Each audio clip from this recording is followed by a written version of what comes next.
आप सभी साथियों को क्रांतिकारी जय भीम, जय संविधान, जय बहुजन, जय मूल्यवासी। साथियों, अल बरूनी जो फारसी लेखक हैं उनके अनुसार से आप जब देखिएगा पवित्र गाय के मिथक में वर्णन किया गया है जो वैदिक ब्राह्मण थे, आर्य ब्राह्मण थे, किस प्रकार से प्राचीन काल में गाय, बैल, भेड़, यहाँ तक के साथियों बकरे और भैंसों तक का विष किस प्रकार से उपयोग में लाता था और उसे साथियों बड़ी चाव से खाता भी था।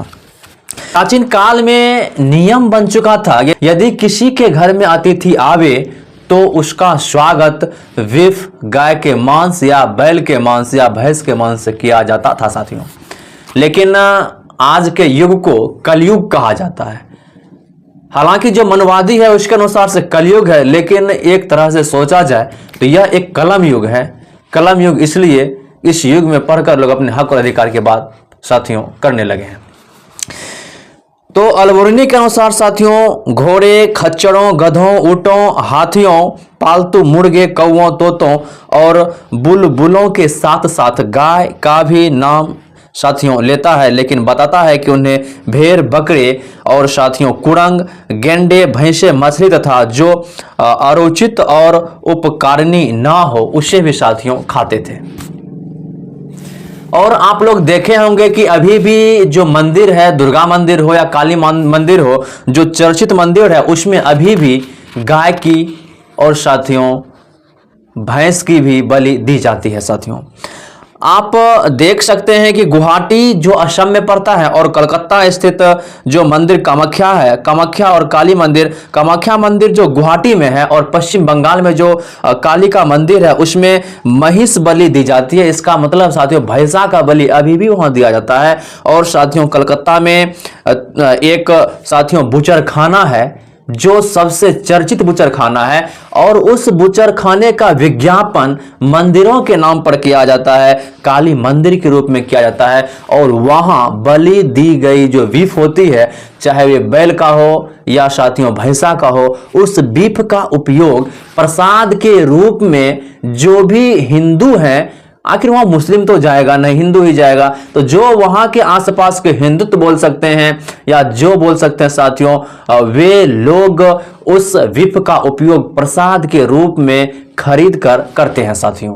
तो ये है आपका हिंदू धर्म, जिसे आप सनातन बोलते हैं। सनातन को इस देश में इस प्रकार से तोड़ मरोड़ दिया गया है। सनातन का कुछ अर्थ अलग होता है, लेकिन यहां साथियों सनातन का कुछ अर्थ जो है साथियों अर्थ का अनर्थ बना दिया जाता है।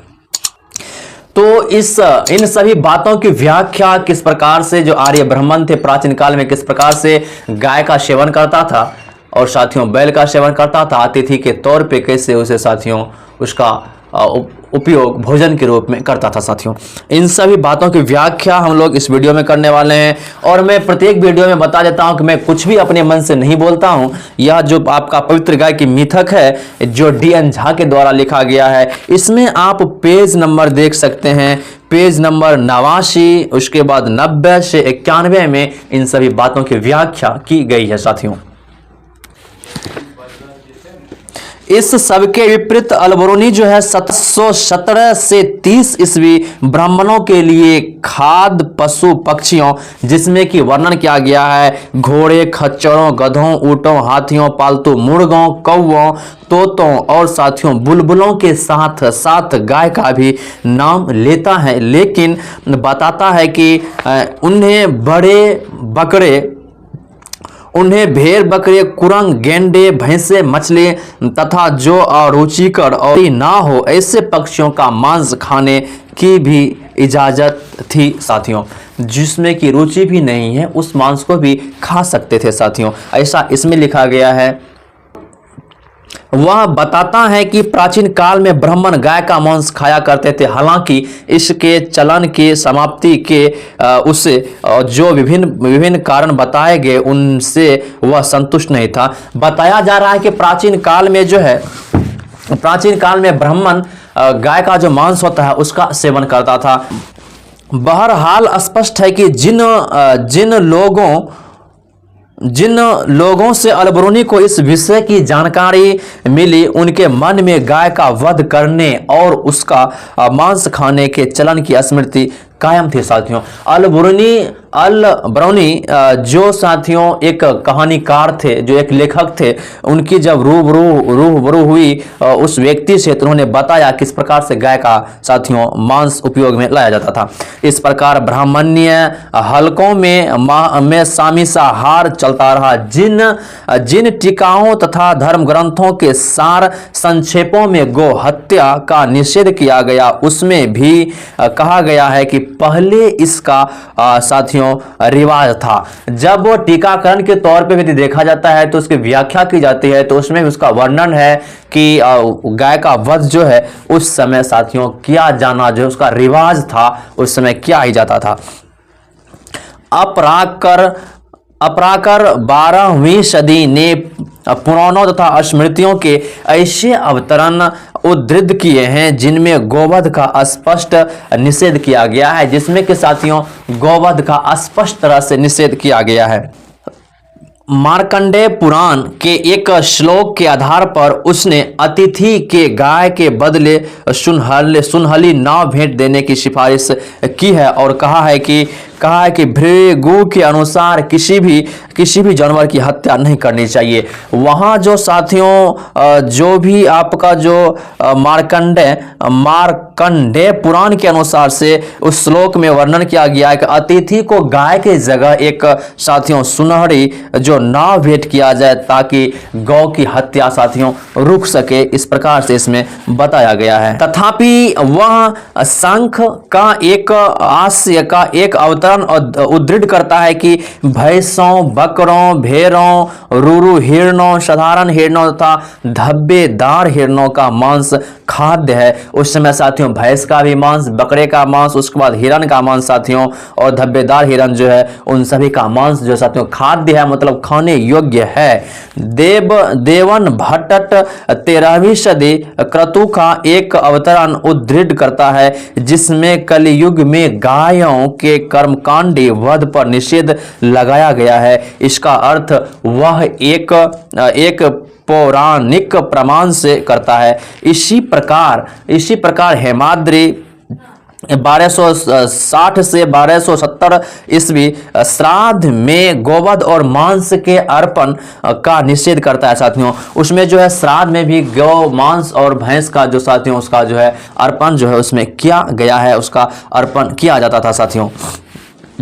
लेकिन उसकी स्थिति अंत विरोधापूर्ण दिखाई देती है। कारण गोवश और मधु पर्व के अवसरों पर वह गोवध की अनुमति देता है, लेकिन उस समय जो साथियों उसे जो है अंत विरोधपूर्ण तरीकों से उसे दिखाया गया है। लेकिन इसमें जो है इसमें जो गौ और साथियों मधु पर्व के अवसरों पर वह गोवध की अनुमति देता है, लेकिन कलियुग में अन्य अवसरों पर उसे गर्हित मानता है। लेकिन कलयुग के अन्य अवसरों पर साथियों उसे गर्हित माना जाता है कि उसे आप साथियों उसे इस कलयुग में उसे साथियों अच्छा नहीं माना जाता है।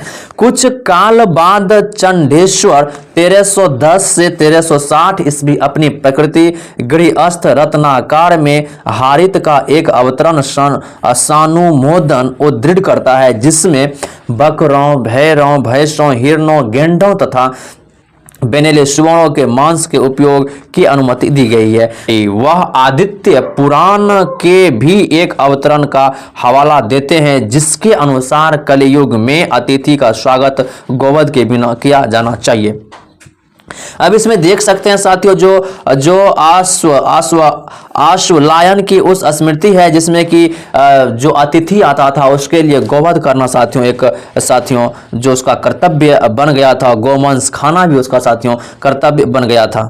निर्णय सिंधु नामक अपनी रचना में कमलाकर भट्ट 1612 ईस्वी में विज्ञानेश्वर के मत को दोहराते हुए एक अज्ञात प्रमाण साथियों पुरुष के आधार पर कहता है कि यद्यपि मित्र और वरुण के उपयुक्त गाय की बलि देना या बंधिया गाय अथवा एक बार बच्चा देने के बाद बच्चा देना बंद कर देने वाली जो गाय होती है उसका वध करने का नियम विधिवत विहित है, तथापि इस प्रकार की बलि चूंकि जन भगवान के विरुद्ध है इसलिए उसका संपादन नहीं करना चाहिए। अब बताइए, इसमें कहा गया है कि जो बच्चा के दूध पीता है, उसके बाद जो गायें बच्चा दे देती है, उसके बाद जो बच्चे साथियों जो गाय बच्चे देना बंद कर देती है, उन सभी गायों को जो भगवान के आगे नहीं चढ़ना चाहिए, वे भगवान के चढ़ा के साथियों विरुद्ध है। यदि आप चढ़ना चाहते हैं,